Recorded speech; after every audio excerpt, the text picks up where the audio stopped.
तो guys welcome back to my YouTube channel. तो लेकर आ गया हूँ स्वैर स्टार नेक्स्ट इन नॉवल के एपिसोड नंबर 16 को। तो जैसा कि अभी तक हमने पिछले एपिसोड में देखा कि क्या क्या हो चुका है, और वहाँ पे वाइस प्रेसिडेंट और प्रेसिडेंट गरीब हो चुके थे, भिखमंगे हो चुके होते हैं, जहाँ पर उन्हें पैसे कमाने के लिए कुछ ज़रूरी था। और हमें दिखाया जाता कि वो सब इन सब के बारे में बात ही कर रहे होते, लेकिन तभी वहाँ पर एक मिडल एज बूढ़ा बंदा आ जाता है जिसका नाम मोली मैंग होता है। और असल में यहाँ पे वो आया होता है उन सब से वसूली करने के लिए, और हमें प्रेसिडेंट को दिखाया जाता है जो उसको देखकर आहे बढ़ता और कहता है लो फिर से आ गए तुम हमारे कर्ज को लेने के लिए। जिसके बाद हमें मोली मैंग को दिखाया जाता है जो कहता है कि इस बार तुम्हें मुझे 50,000 कॉस्मिक सेंट्स देने होगा इस एरा के लिए। तुम यहाँ पे पिछली बार भी 20,000 कॉस्मिक सेंट्स नहीं दे पाए थे, इसलिए आज तुम्हें यहाँ 50,000 देने पड़ेंगे। तो इसे जानकर वो देखता है और कहता है कि ये 50,000 कॉस्मिक सेंट्स है, ऑफ कोर्स मैं इसको अफोर्ड कर सकता हूँ, लेकिन मोलिंग में तुम्हें पता है कि हमारा ब्लड पाइथन क्लब बहुत ही छोटा टेरिटरी है और हम लोग हर सेंचुरी 50,000 कॉस्मिक सेंट देते हैं। क्या तुम्हें ये नहीं लगता ये बहुत ज़्यादा है? क्या ये कम नहीं हो सकता? तो मोलिंग में कहता है कि बिल्कुल नहीं, ऐसा हो ही नहीं सकता। अगर तुम्हें लगता है ये पैसे ज़्यादा हैं तो तुम्हें अपने ब्लड पाइथन सोसाइटी को डिस्बैंड करना होगा, इस टेरिटरी से हाथ धोना पड़ेगा, यही तुम्हारे पास रास्ता है, वरना तुम भाग जाओ।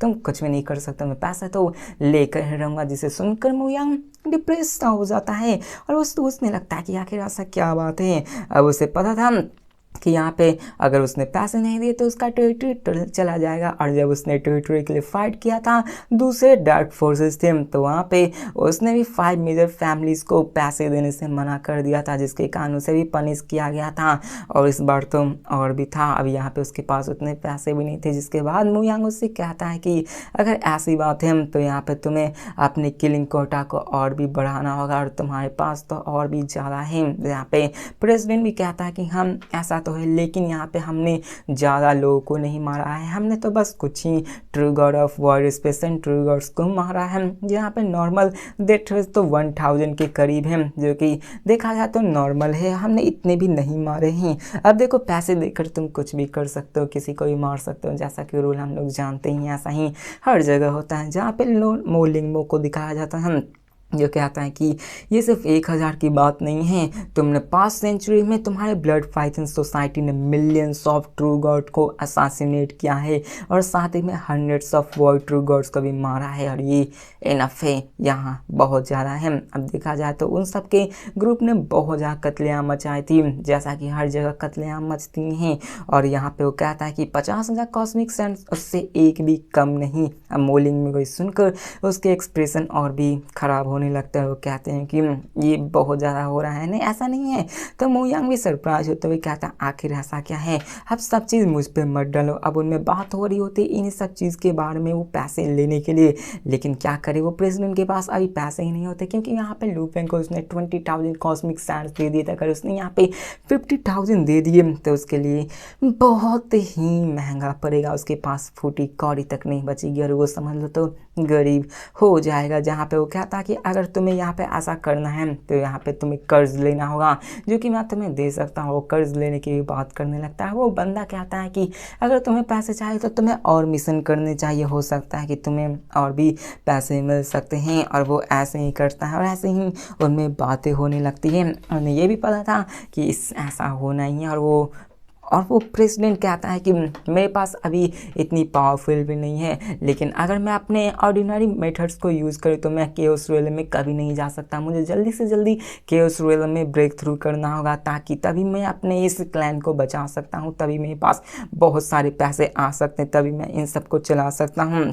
जिसके बाद हमें सीन चेंज कर केव नंबर 913 जो कि लू फेंग का केव होता है उसका सीन दिखाया जाता है, जहाँ पे लू फेंग एक बड़े से पत्थर पे बैठकर ड्रिंक कर रहा होता है। इनफैक्ट हमें बताया जाता है कि वो अभी अपने great destruction heart refining method technique को यूज़ कर रहा होता है, जहाँ पे उसकी माइंड और विल कॉन्स्टेंटली डिस्ट्रॉय हो रही थी, इरोड हो रही थी, फिर से बन रही थी, फिर से डिस्ट्रॉय और फिर से बन रही होती, जो कि एक सर्वाइवल एडेप्टेशन जैसी होती। लू फेंग इसी तरह अपने विल को हॉर्न करता है, उसे पावरफुल बनाता है और यही सब उसके एट्रेशन डिस्ट्रक्शन के कारण उसकी विल पावर और भी मजबूत हो जाती है। लू फेंग इसी great destruction mind refining methods को यूज़ कर रहा होता है अपने आप को पावरफुल बनाने के लिए। लू फेंग सोचने लगता है कि आखिर मुझे ये कैसे होगा, यहाँ तक कि मैंने टियान के गाइडेंस को भी यूज़ किया और जब मैं यहाँ पे अपने second level chaos power diagram को सीखूंगा तो मेरी पावर और भी बढ़ जाएगी। लेकिन अब इसको कंप्रीहेंड करने के लिए लू फेंग के पास रिसोर्सेज का होना ज़रूरी है। लू फेंग कहता है कि मैं तो सच में गरीब हूँ,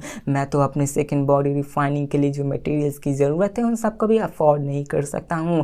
पहली दफ़ा लू फेंग ने जब इसको किया तो उसको 1,00,000 कॉस्मिक सैंड्स की ज़रूरत पड़ी थी। सेकेंड बार लू फेंग अगर करेगा तो उसको और भी मल्टीपल सेवरल टाइम्स मटेरियल्स की ज़रूरत होगी। तीसरी बार करेगा तो उससे भी ज़्यादा गुना मटेरियल्स की ज़रूरत होगी। लू फेंग सोचने लगता है और क्या था कि आखिरकार मुझे कॉस्मिक सैंड्स मिलेगी कैसी। लू फेंग के पास अभी स्ट्रेंथ चाहिए तो लू फेंग को ये सब चाहिए ही होगी। लेकिन लू फेंग ठहरा गरीब। अब यहाँ पे हमें सीन चेंज कर दिखाया जाता है कि लू फेंग सोचता है कि अब उसे मिशन करना होगा, उसे किसी न किसी बाउंटी मिशन में जाके उस मिशन को कंप्लीट करके केओस क्रिस्टल को पाना होगा और चला जाता है यानफेंग हॉल गिल्ड में, जहाँ पे डार्क हॉल में सारे बाउंटी मिशंस होते हैं। हमें सीन चेंज कर बाउंटी मिशंस डार्क हॉल का सीन दिखाया जाता है जहाँ पे कई सारे मिशंस होते हैं जैसे प्रोटेक्शन, हाइडिंग, असासिनेशंस और कई गुना ज़्यादा, जिसमें कि असासिनेशन मिशन में सबसे ज़्यादा बाउंटी होती है, उसमें सबसे ज़्यादा पैसे मिल सकता है। लू फेंग असासिनेशन मिशंस को ड्रिंक करते हुए पढ़ने लगता है कि किस में सबसे ज़्यादा हायर बाउंटी है,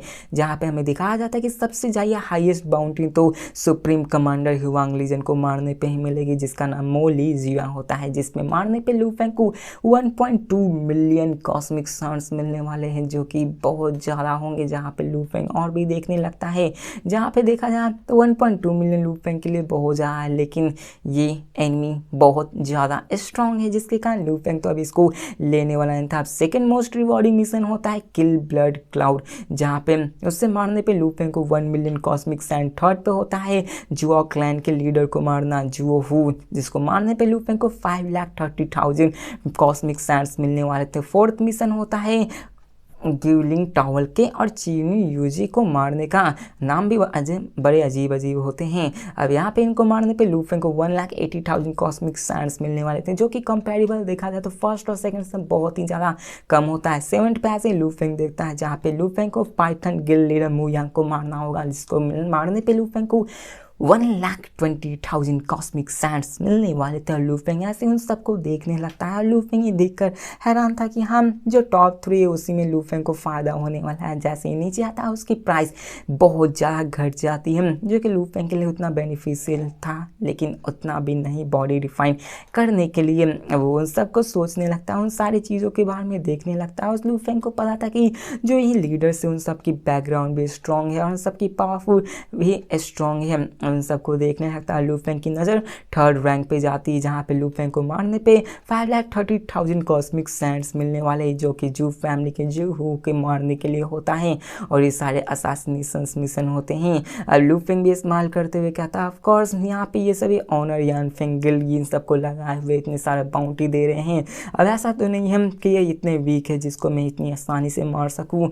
और वो सोचने लगता है कि अभी के फिलहाल में किस असासिनेशन मिशन को चूज़ कर। लू फेंग सोचने लगता है और वो अब वहाँ पे हाइडिंग एंड प्रोटेक्शन मिशन भी था, लेकिन इसमें टाइम और एनर्जी बहुत ज़्यादा लगने वाली थी और इसमें पैसे भी बहुत कम मिलते हैं। तो इसलिए लू फेंग यहाँ पे असासिनेशन मिशंस को ही करने वाला होता है लू फेंग। और यहाँ हमें पता चलता है कि अगर किसी ने उस बाउंटी को ले लिया तो उसे वो बाउंटी करना ही होगा, मतलब उसको उसमें सक्सीड होना ही है और उसको लेने से पहले तुम्हें खुद को प्रिपेयर करना है। अब लू फेंग एक बड़े से पहाड़ पे बैठा हुआ था और सब सारे टारगेट को पढ़ रहा होता है, लेकिन तभी वो देखता है कि कोई बंदा उसकी तरफ आ रहा होता है और दिखाया जाता है वहाँ पे मोरोसा आता है और कहता है, मास्टर यहाँ पे ब्लैक जेड टाइगर आपको विजिट करने के लिए आए हैं। अब ये कोई और नहीं मो यूहू होता है, जो कि पहली दफ़ा लू फेंग ने हेइडोमो से फाइट किया होता है, तो जिससे उसको मदद मिली होती है वही होता है। लू फेंग सरप्राइज हो जाता आता है और कहता है कि ये तो वही वर्ड ट्रू गॉड है जिससे कि मैंने पहली दफ़ा वर्ड ऑरिजिन कॉन्टिनेंट आने पे मिला था। जिसके बाद मोरोसा उससे कहता मास्टर वो पहले भी आ चुका था लेकिन उस वक्त आप सेक्लिजन में थे इसलिए वो यहाँ पे नहीं आया था। इसके बाद वो यहाँ पे दोबारा आया तो लूफिंग उससे कहता है कि यहाँ पे वो फिर से आया। जिसके बाद तो कहता है कि ठीक है उसे आने दो। जहाँ पे मोरोसा उससे कहता है कि ठीक है, लेकिन वो फिर से उससे कहता है मास्टर क्या आपको नहीं लगता कि आपको किसी नौकर को भी रिक्रूट करना चाहिए, किसी सर्वेंट्स को। तो ये सुनकर लूफिंग स्माइल करते हुए कहता है कि किसी सर्वेंट को रिक्रूट करना, हम लोग तो अभी इसी गेट में अपने दिलो जान से प्रैक्टिस किया करते हैं और तुम तो मेरे लिए वाइन्स और फ्रूट्स को भी ओकेजनली यहाँ पे ला देते हो, तो आखिर मुझे सर्वेंट्स की क्यों ज़रूरत है? क्या तुम यहाँ से जा रहे हो? क्या तुम मेरे सर्वेंट नहीं हो? तो मोरोसा कहता है कि मास्टर आपकी रेपुटेशन हुआंग सिटी में बहुत ज़्यादा ग्रो हो रही है और कई लोग आपसे विजिट करने के लिए भी आते हैं और मुझे डोर पे गार्ड करना है और आपके लिए सर्वेंट की तरह सर्व करना है। तो लूफिंग स्माइल करता है। जिसके बाद मोरोसा कहता है कि जब भी गेस्ट आते हैं तो मैं आपका सिर्फ एक सर्वेंट होता हूँ जो कि सिर्फ आपके लिए वाइन और फूड को सर्व करता हूँ। अल्दो मोरोसा यहाँ पे स्ट्रॉन्ग था लेकिन फिर भी वो एक eternal true God beast level का बंदा था। यहाँ पे अगर वो किसी वर्ल्ड गॉड को यहाँ पे सर्व करेगा, उसको चाय पिलाएगा, तो आखिर ये कैसी कितनी शर्म की बात हो रही है। यहाँ पे वो ये था और वो लूफेंग से भी अभी स्ट्रॉन्गर था और वो किसी भी वक्त केओस स्वेल में भी जा सकता है लूफेंग से जल्दी। और ये मोरोसा के लिए भी एक अच्छी चीज़ नहीं थी कि वो इतने पावरफुल हो के ऐसे छोटी मोटी काम करे। तो यहाँ पे लूफिंग भी कहता है कि हाँ ये मेरी ही गलती, लेकिन चिंता मत करो मैं कुछ अगले 2 दिनों में सर्वेंट्स को रिक्रूट कर लूँगा। तो मोरोसा भी स्माइल करता है, कहता है मुझे इतनी जल्दबाजी नहीं। जिसके बाद वो उसी ब्लैक जेड टाइगर को लाने के लिए चला जाता है। जिसके बाद मोयू वहाँ आ जाता है और कहता है ग्रीटिंग यूर मैजेस्टी। जिसके बाद हमें दिखाया जाता है कि उनमें ऐसी बातें होने लगती है जहाँ पे लूफिंग उसकी तरफ देखता है और कहता है मोयू आखिरकार तुम यहाँ पे मुझे क्यों देखने आए हो? तो मोयू थोड़ा सा नर्वस होता है लेकिन वो उनसे कहता है कि यहाँ पे आपने ही हमसे कहा था कि अगर मुझे कुछ आपसे मदद हो तो मैं आपसे मांग सकता हूँ। अब देखा जाए तो मोयू थोड़ा सा नर्वस होता है और वो यहाँ पे सुप्रीम लॉर्ड के बारे में जानता था। वो लूफिंग से पहली दफ़ा मिला था लेकिन लूफिंग के बारे में वो बहुत सारी चीज़ें का अंदाज़ा लगा चुका था कि लूफिंग इटर्नल ट्रू गॉड होने के बाद भी बहुत अच्छा टेम्परमेंट को रखता है। तो लूफिंग स्माइल करते हुए कहता है कि हाँ मैंने प्रॉमिस तो किया था और मेरी प्रॉमिस बहुत ही वैल्यूबल है, तो क्या तुम अभी उसको यूज़ करना चाहते हो? तो मोयू को दिखाया जाता है जो कि अपने हैंड को फ्लिप करता है, उसके पास एक छोटा सा ग्रे हैमर अपीयर हो जाता है। जिसके बाद वो उनके सामने झुकता और कहता है कि ये वेपन मेरे लाइफ का सबसे ग्रेटेस्ट गेन है जिसको मैंने पाया है। और जब मैं यहाँ पे आउटसाइड सिटी में ट्रेजर खोज रहा था तो लकीली मुझे इटर्नल ट्रू गॉड कर्स में से ये चीज़ मिली। ये वेपन्स बहुत ही प्रीशियस है जो कि इटर्नल ट्रू गॉड्स के लिए भी पाना बहुत ही मुश्किल है और मैं ये आपको देना चाहता हूँ और मैं बस यही चाहता हूँ कि आप मेरे बच्चों में से किसी एक को अपना डिस्पल बनाने। तो लूफिंग उससे स्मॉल हैमर को तो आप देखकर स्माइल करता और कहता कि ये तो सच में ट्रू गॉड के eternal true God level secret weapon है और मेरे एस्टिमेशन के मुताबिक ये लगभग 6000 कॉस्मिक सैंड्स के बराबर है। और वो उससे कहता कि तुम एक छोटे से बहुत ट्रू गॉड हो, एक्चुअली तुम्हें इतना बड़ा हार्वेस्ट मिल गया, क्या तुम्हें ये डर नहीं लगता कि मैं तुमसे छीन लूँ और तुम्हें मार दूँ?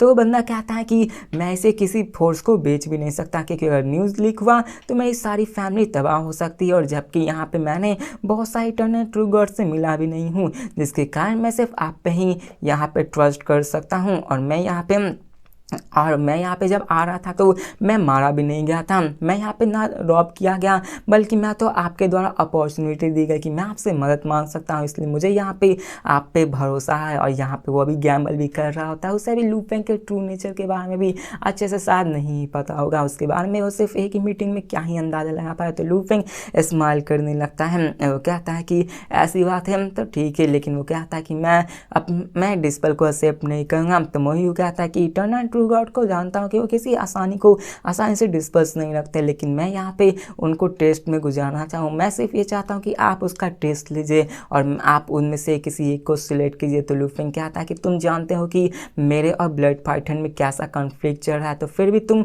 ऐसा करना चाहते हो? तो मोयू कहता है हाँ। तो इसी के साथ हमारा ये वीडियो भी खत्म होता है, तो मिलते हैं नेक्स्ट वीडियो में और देखते हैं कि आगे क्या होने वाला है। क्या यहाँ पे लूफिंग डिस्पर्स को सिलेक्ट करता है या फिर नहीं, या फिर लूफिंग मना कर देता है उस 6000 ऐसे महंगे ट्रेजर लेने के बाद भी। तो मिलते हैं नेक्स्ट वीडियो में, तब तक के लिए बाय।